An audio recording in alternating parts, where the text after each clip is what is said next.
Oh, hey team, on the couch, Matty Markham from the sports department here at the G. Big weekend of sport. It is the pinnacle of club rugby, isn't it?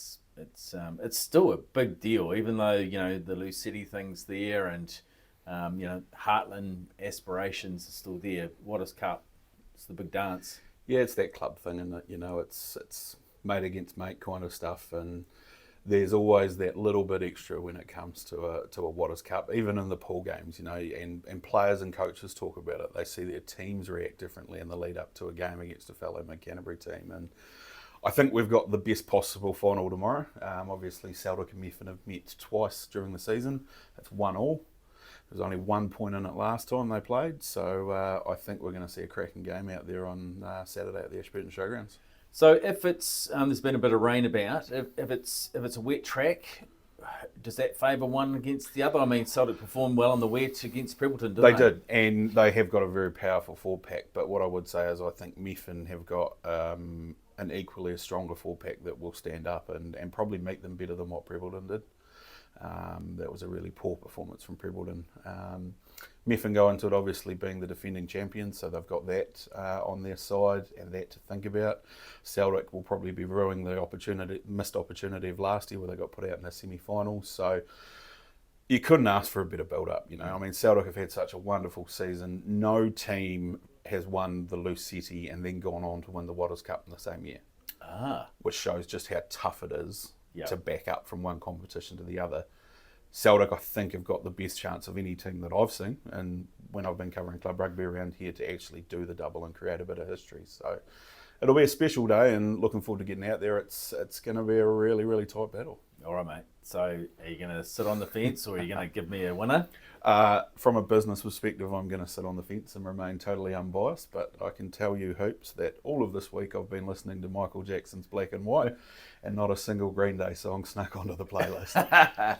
Good man. All right, squash, there's a big tournament. Yeah, Ashburton Squash Open is on this weekend. Obviously starts Friday night, and they rip through with a big day on Saturday. I think they kick off 9:30 and they roll through until about 8:15 at night. I think the men's final is going to start.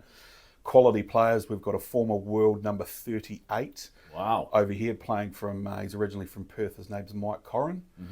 He played in a tournament in Christchurch last week. We're sticking around to see some friends, so decided to throw his name in the hat. Talking to Katrina Palmer this week from the Ashburton Squash Club, she said she caught him in action last week and he's very, very good. So He'll go in as the number one seed, obviously. Local-wise, Lee Barker either seeded 3 or 4 in the men's open, and Katrina actually goes in as number 2 in the women's top grade. So we've got a chance of some local success in a local tournament, but it's one of the big ones, the Ashburton Squash Open. So yeah, looking forward to seeing how that all unfolds on Saturday. All right, cool. And we've got some basketball action. Yeah, rep basketball, which we don't often see here at the senior level. So the men's senior men's team are playing at the Oxford Street Stadium on Sunday afternoon, 1:30. They take on the Canterbury under-23 team. I haven't seen any teams, but that could mean taking on Riley Saar, or it could easily mean that Riley Saar is stepping out the green and gold. Who knows? So yeah, 1:30 at the Oxford Street Stadium for anyone else to get down there and check out some hoops. Oh, that'd be good. Quality hoops as well. Righto. We've a hit and miss with your tipping. Yeah. I was really big on the one that Carter was driving a couple of weeks ago. Glenthorne. It got itself into a good position, then the horse in front of it stopped, so it never really got into it. So put a line through that one. I'm going to go with a local horse this week. Good. By a trainer that probably not many people have seen a lot of out on the track lately. Graham Ward has a horse called Expressive Love in race 6 on Sunday at Addington. It's drawn 1, was a cracking second last week. Won't mind a wet track if we're going to get one, which it looks like we will. So I think it's a great each way bet for Sunday afternoon. Race 6, number 1, Expressive Love. He's a great bloke too, Wardy. Wardy's an outstanding man, and I'd love to see him win a race. Yeah, good work. All right, good to see you, Matt. You too, mate.